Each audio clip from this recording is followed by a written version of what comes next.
Welcome back to the Holotables, guys. We got a big update yesterday about the Galactic Legends, and this is these guys are going to be harder to get than ever. They definitely CG definitely. I don't know if they looked at the numbers or I don't know what they did, but they really did a big shift by saying that all of the characters required for Galactic Legends are going to require relics.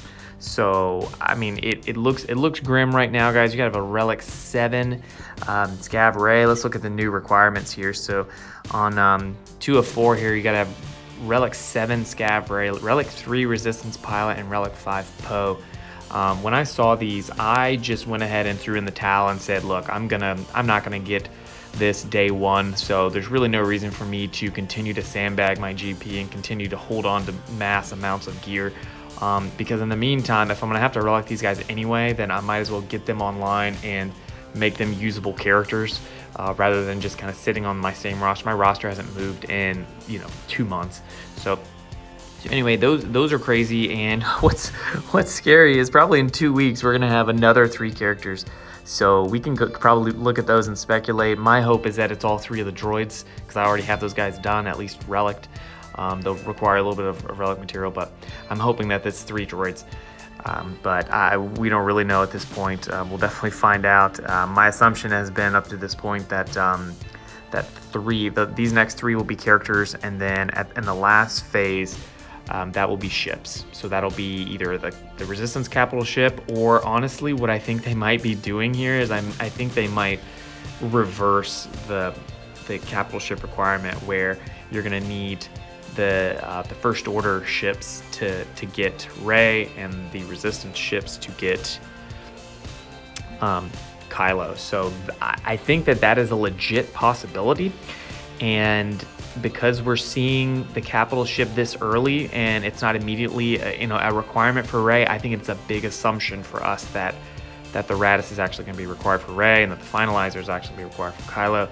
That might be true, but we've seen this with General Skywalker, where there were 4 stages, and we needed Galactic Republic for the first few stages, and then we needed Separatists for the last stage. So I think that's going to be a twist that we're going to see. And last night, as soon as I saw that, hey, the ships that were going to be required, I don't have all those ships, so I refreshed a little bit and did the Ebon Hawk, and I realized that the Ebon Hawk isn't necessarily, I mean, it's going to be required for the Raddus, so I want it eventually. And if I want to use the Resistance ships, I'm going to want the Raddus. But if my primary goal is to unlock the Galactic Legend Rey, that's what my goal is right now, then I'm going to have to wait till the Finalizer comes out and then look at those requirements potentially. And I'm going to assume that it's going to be ships that I don't have, because I don't have all these ships. So right now, my current strategy is really to just focus on the characters that we know are needed right now, and I'm going to ignore Kylo for now. I'm going to focus on one. Going into this, until a couple weeks ago, I was focusing on trying to do both of them at the same time, but I realized after we started seeing the relics and after we started seeing the numbers that it was going to make sense to focus on one versus the other. I chose Rey because I want to make sure I can do better on light side territory battle. Plus, I just like Resistance better. I like the exposed mechanics. I like the control that they have, so I'm gonna do those guys. And I had been saving tons and tons of gear up for Resistance Hero Poe and Finn, and I just dumped a lot of that gear onto Poe Dameron and Resistance Pilot. You can see I already have Resistance Pilot Relic 3. I didn't spend any money to get that. I did have to spend a few crystals to get some of the gear pieces, but that's, sorry about that. But anyway, so I've got, so that's what I'm doing right now. I'm just focusing on spending my energy on Rey. I'm going back to doing refreshes. I'm not doing a hard hoarding anymore, because I think that I need to just remove the bottlenecks as they come along, and I will assume that we'll get it as soon as we can. But right now I'm focusing on refreshing Cantina to get Scavenger Rey ready to go, and then refreshing both of the other 2 energies to farm gear for Poe to get him up to Relic 5. So anyway, I mean, we saw that the Raddus is coming out. I mean, I think the silver lining here that people are maybe missing is that the Raddus is going to come out, and the Raddus is going to be a really, really good capital ship, you guys. So you can just look at it and see that. Let's take a look at the kit. Let's see, this is going to be a legit ship. This is not going to be a nonsense ship. It's got a lot of recovery, and I think the recovery part of this is really, really important, because one of the things that right now ships don't really have is recovery. And I've kind of thought about this a little bit before the Radis came out, and I'm not surprised to see it, but we've talked about having, you know, a ship raid and having more ship content and things like that, and ships do not have good recovery. Ships don't have health steal like characters have, and they have some protection recovery. We see that with some rebel ships, at least with protection up. We see that with Galactic Republic ships, there's protection up, and then there's a few ships here or there that do protection recovery, but not many, and not many capital ships actually do recovery. So it is pretty good to see that the resistance ship here has, you know, they have bonus protection, and they also get protection up, and they get more sustainment kind of mechanics through the deflector shield, I believe it's called. Yeah, deflector shield. So deflector shield's a pretty cool mechanic. This is a brand new mechanic where at the start of a turn they recover 25% protection, double for resistance out. So at the start of their turns they get 50% protection, which is amazing. And they get that for 2 turns, so they could potentially recover all of their protection. And this is only a 3-turn cooldown. So they're going to be able to almost constantly recover protection. They're going to get tenacity up, which is really, really good for ships to prevent those target locks, prevent those dazes. So anyway, my point is, in looking at the Radis, is that this is going to be a really, really strong capital ship. It's going to be a great defensive ship, and especially coupled with Houndstooth in the in GAC and territory wars. I don't know about territory battles, maybe. So that's gonna be a really good ship, and that means your resistance pilots are gonna have to be good. So if we look at resistance here, right now the characters that they've had us farm up and gear so far are resistance pilots. So I had no qualms about getting JTR.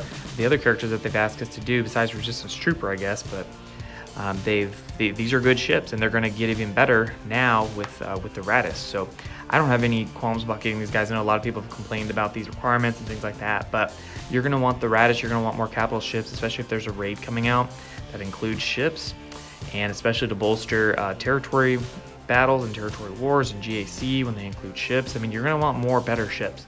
So I don't really have a problem gearing up these pilots. I think that the requirements are a little extreme, but I think at the end of the day, you're getting some good characters. And the other thing is that if you look at the characters that are in Resistance right now, we've got 13 characters right now in Resistance, and if you add in Jedi Ray, you've got 14 characters. And there's been a rumor that potentially we'll have Zori Bliss come to the game, which I think is possible. We're seeing it. I've been saying all along that we're probably going to get another Resistance ship, so that kind of makes sense. Zori Bliss is a pretty minor character in the movie, but that would round out Resistance, where now you've got 3 Resistance teams potentially, so that would be pretty cool. And then you'd be able to split up these teams and have 3 really good leaders in JTR and Finn, the Zeta Finn. And then I assume the new Jedi Ray will have a leadership. I don't really know, I guess, but I assume that. And that means you'd have 3 pretty strong Resistance leaders, and then you could split up the characters, and you'd have 3 really good teams. So point is, I don't really care about having to put gear on these guys. I don't really care about having to gear up Rose Tico, because Rose is Resistance, and she works pretty well under Resistance squad. She's not the best, but you know, it is what it is. One of the cool things though that we've seen just recently this week with the Galactic Legends is that they're going to kind of manipulate the mastery stat. And one of the cool things about that, what I assume will happen at this point, is that the light side mastery manipulation will be to buff light side characters. I assume Rey will get that since it's a light side thing to buff. And in general, if you look at the kits and things, light side characters in general focus on buffs, and dark side characters in general focus on debuffs. It's not always true. There's a lot of specialized characters and things. Obviously, Resistance does exposes, and those are debuffs. But in general, it's a lot of buffing on light side. So, and then obviously Kylo would do the debuffing, which would reduce mastery. And what's cool is that Rose Tico has the best attacker mastery. That's the critical chance, critical damage, and damage. That's the strongest one that I've seen. That's for an agility attacker. So there's a few other people that have that. Han Solo has it, and you see how strong Han Solo is when he gets up to another relic level. People like Wampa, I think Wampa has it. Oh no, Wampa is strength. But there's a few other characters that are Resistance, or that are agility attackers, like Resistance Trooper. And so they get very, very strong when they get up to higher, more mastery. And so the point is, somebody like Rose Tico, who's not necessarily good, you all of a sudden stick her with the new Ray, who maybe buffs her mastery. Maybe she all of a sudden her damage gets blown up, her crit damage gets blown up, and all of a sudden you got a really, really good character here. I mean, Rose Tico, I'm not going to say that Rose Tico is a great character right now. I think her cooldowns are too long. I think that's the biggest problem with Rose Tico right now. I really hope that she gets a touch up, but her cooldowns are just too long. But anyway, she gets defense up, which is a really, really good debuff. It's plus 50% defense, which is huge. And she gets turn meter increased. She gets turn meter reduction. She has a stun. She has a daze. She doesn't have a bad kit at all. She also gives tenacity up, and she attacks twice. I don't know if her attacking twice with her basic will grant tenacity up to two different characters potentially. That's what it's kind of what it looks like. So anyways, I mean, she's doing tenacity up, she's doing defense up, she stuns, she dazes, she removes turn meter, she gains turn meter. So this is the hallmark of a really, really good all-around kit. But unfortunately, she doesn't do a whole lot of damage, and I think even at relic levels, I haven't seen a lot of testing with her, but my assumption is she doesn't do a whole lot of damage. So anyway, point is, I'm looking for the silver lining in this thing, and I think we're gonna have 3 strong, if Zori Bliss comes out, we're gonna have 3 strong resistance teams that can take on a lot of different teams. We've seen where JTR can take on all sorts of different squads. JTR is really, really good on defense too. You have to take a certain type of squad against JTR. There's some teams that can beat JTR pretty easily, but JTR can also beat tons of other teams. So the point is, we're gonna have, I think at the end of the day, we're gonna have 3 really good resistance squads. And I'm focusing on resistance right now because we're looking at it from the stance of the capital ship that's coming out and what that might mean. But I do think that that we're moving into an interesting direction with the game. I think that these long-term goals for everybody, I don't know if that's the right way for the game to go, but I'm excited because I really like the resistance squad. So I can put together 2 pretty strong resistance teams here that can counter, can't necessarily counter meta squads right now, but can counter a lot of different types of teams.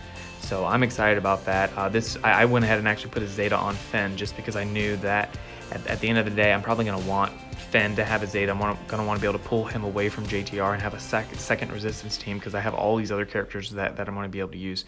So I geared up the resistance hero Fen and Poe and just put their Zetas on there because I had the gear. I had the gear sitting around. I've been hoarding it forever, so I had the gear there. And now I can make two pretty, what I think are going to be pretty strong resistance teams. So so anyway, that's kind of my take on the change. I think it's I think that from what we've seen so far, I'm not alarmed with the changes. I think we shouldn't be surprised to see that they're pushing to higher and higher difficulties of unlocking characters and stuff. I think what will kind of cause concern for me is more relic levels. I think that's going to be a big problem. It's already very difficult to get to the highest relic level.